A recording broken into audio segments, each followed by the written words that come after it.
Oke, kali ini kita coba membahas beberapa contoh soal dari gelombang elektromagnetik. Ini ada soalnya ini untuk yang pertama, persamaan gelombang secara umum dalam satu dimensi. Satu dimensi berarti dia hanya dalam satu arah orientasi ya. Ditulis dalam ini persamaan gelombang nih ya. Kita mengetahui bahwa diferensial atau turunan kedua dalam fungsi X itu posisi, kemudian 1/V kuadrat kecepatan dari rambat gelombang terhadap waktu. Jadi hubungan antara posisi sama waktu ini ditengahi atau ditambahkan 1/V kuadrat. Nah, ini ini adalah fungsi gelombang. Fungsi gelombangnya ini bisa isinya apa saja? Bisa isinya antara gabungan medan listrik dan medan magnet. Nah, kalau kita ketahui kecepatannya adalah V, membuktikan bahwa, nah ini menarik, kita membuktikan bahwa apakah kecepatan gelombang elektromagnetik itu sama dengan kecepatan cahaya ya. Ya, ini untuk satu dimensi, taruhlah arahnya misalkan dalam arah X, kan di sini dituliskannya X. Oke, baik. Seperti apa? Nah, kita mengetahui ini dari berangkat persamaan Maxwell ada yang cross-sectional divergence dari medan listrik itu sama dengan munculnya perubahan medan magnet dalam arah yang berlawanan. Satu, kemudian kita ada lagi apa? Persamaan Maxwell satunya adalah kalau misalkan kita divergensi dari perubahan medan magnet dalam arah posisi itu sama dengan perubahan E dalam waktu di mana ada kesejajarannya antara mu 0 dan epsilon 0 jika terjadi di ruang hampa. Nah, dari dua ini kan sebenarnya bisa 3 dimensi ya. Ini bisa 3 dimensi. Sekarang medannya dalam arah X saja. Maka kita kan ini kan divergensi ya kalau matematika kan. Ya udah, diperoleh turunan aja langsung turunan E terhadap X kan ya, EX ini ya sama dengan minus dB per dt. Ya, kita udah dapat satu. Persamaan satu. Kemudian dari yang selanjutnya ini kita dapatkan sama dengan si B terhadap X. Ini posisi berarti ya. Sama dengan hubungannya apa namanya? Mu 0 epsilon 0 E per dot T. Ya, gitu ya. Oke.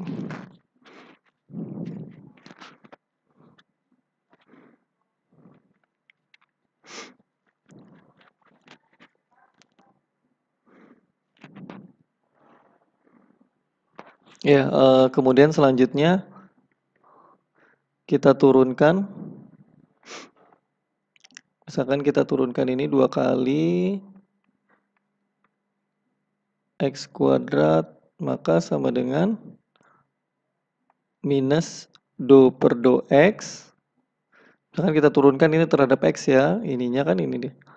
Do B per do T. Ya, ini sama juga kita keluarkan minus do T. Nah, kita bekerja pada B-nya per dx. Ini boleh ya. Ingat kalau matematika apa aturan apa namanya rantai. Ya, aturan rantai ya. Udah, sehingga seperti ini kita dapatkan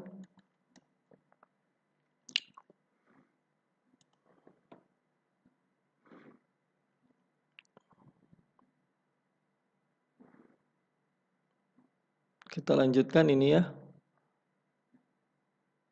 dengan min do T turunan dari mu 0 epsilon 0, ini kan do B do X kan ini ya. Nih ya.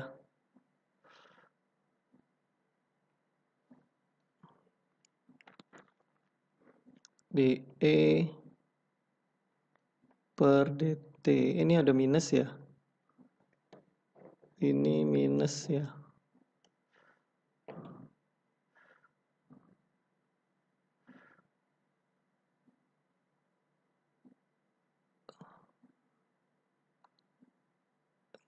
Ini minus ya.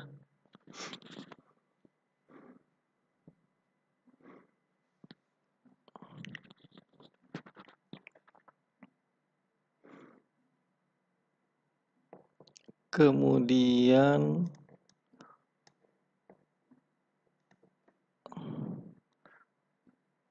ini berarti kan tadi ada minus ya. Udah, sehingga seperti ini ada ini konstanta. Ini konstanta keluar kali minus.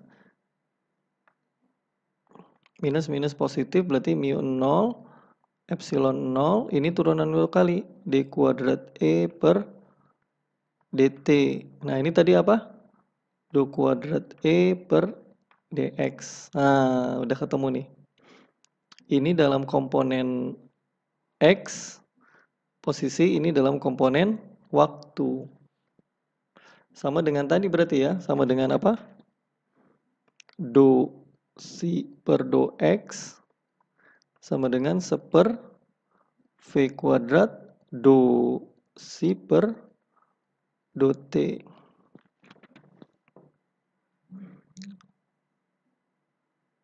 Ya, oke, berarti kalau seperti ini, udah berarti di sini ada keserupaan. Ini sama ini, berarti seper V kuadrat sama dengan mu 0 epsilon 0. V kuadrat sama dengan seper mu 0 epsilon 0. Nah, kalau kita cari V-nya berarti sama dengan akar seper mu 0 epsilon 0. Ya, dimana yang hasilnya ini adalah 3 kali 10 pangkat 8 meter per sekon. Nah, V-nya ini berubah menjadi apa? C. Oke ya. Dapat 1.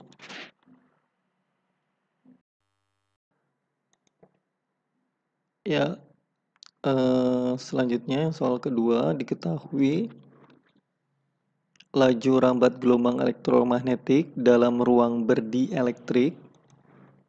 Dielektrik berarti dia ruang penghantaran kurang baik untuk listrik. Ini kecepatannya seperti ini. Di manakah adalah konstanta dielektrik? Tentukan laju gelombang di dalam air. Nah, ini hanya beda medium ya. Kemudian yang B, suatu gelombang elektromagnetik ini di hampa udara. Amplitudonya segini, tentukan amplitudo medan magnet. Baik, kita coba untuk yang A dulu. Untuk yang A, kecepatannya itu udah langsung didefinisikan ya. Nah, nanti jangan lupa untuk soal jika diberikan ini, kalian ingat-ingat aja, kecepatannya udah didefinisikan seperti ini. Ada konstantanya, ada mu 0 kali epsilon 0. Itu ya. Ya kan? Sehingga kita tahu seper akar mu 0 itu, ini kan C ya. C per akar K. Paham kan ya? Ini kan ini. Kalau saya ambil ini, nah kan bisa terpisah kan? Ini kan sama aja dengan seper akar K dikali akar mu 0 epsilon 0. Ya udah berarti kalau C 3 kali 10 pangkat 8 yang kita udah ketahui dibagi berapa? Akar K berapa? Akar 1,78.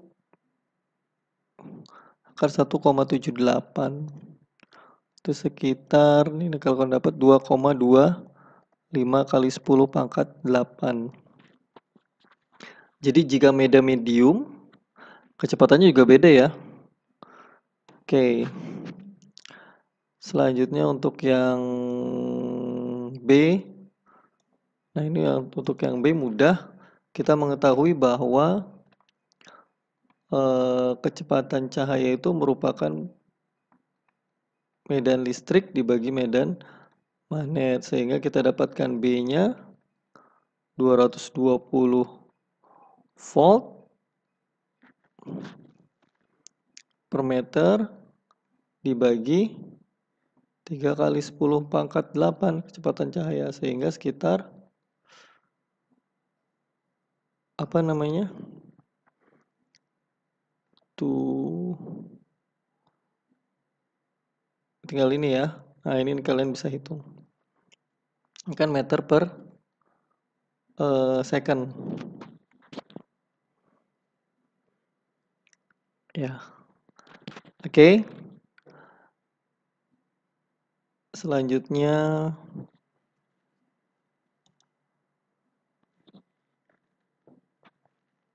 nah, ini yang ketiga, diketahui medan listrik pada gelombang elektromagnetik. Nah, dituliskan ini. E-nya dalam arah orientasi Y, voltmeter. X dalam meter, T dalam second. Tentukan amplitudo, panjang gelombang, dan frekuensi.